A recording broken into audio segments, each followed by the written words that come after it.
ukuthi ufele kanjani, wemngane wami ufele kanjani, leyo ndaba.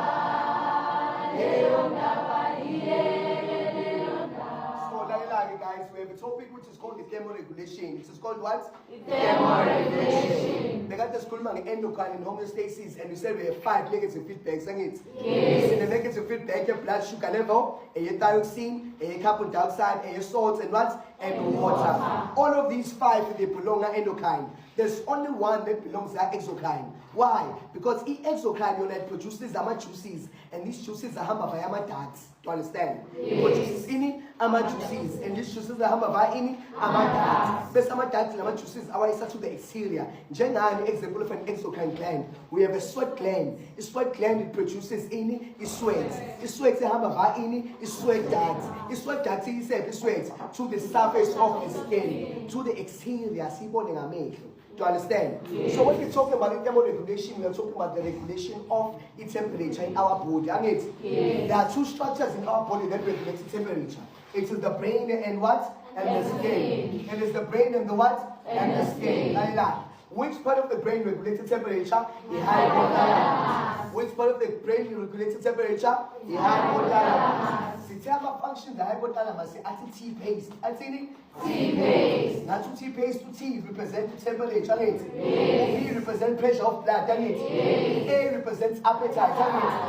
S represents sleep. T represents earth. E represents emotions. So the second part of the body then regulates the temperature. It is the skin. Now, which part of the skin regulates the temperature? About blood vessels. Now, among blood vessels, guys, whether it's on a hot day or on a cold day. Now, on a hot day, our blood vessels they dilate. If they dilate, it means they become wide. Now, if they become wide, it's called the vasodilation. It's called what? The vasodilation. And on a cold day, our blood vessels constrict. If they constrict, they become how? Narrow. That is called what? Vasoconstriction. So, when the skin on a hot day, the blood vessels will dilate. That is called vasoconstriction. It means more heat is lost from the surface of the skin. And we are thermal individuals.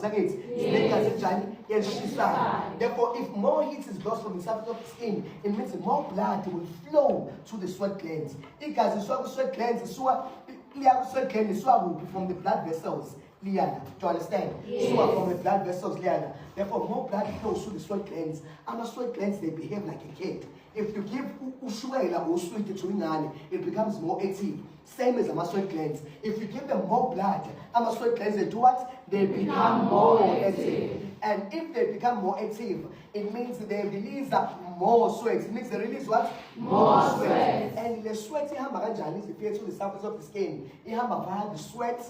You have the sweat ducts. You have the sweat ducts. When you have the sweat ducts, here to the surface of the skin. Then you continue. Sweat will travel via the sweat ducts. They see the sweat ducts. They see to the surface of the skin. When you get to the surface of the skin, more sweat is lost from the surface of the skin. Now, if more sweat is lost, what about evaporation of sweat? More evaporation of sweat from the skin. You understand? Yes. How do we differentiate between the skin on a hot day and the skin on a cold day? We examine. The key lies within your blood vessels. Now we are all they are thick. If they are thick, it means that they are thin.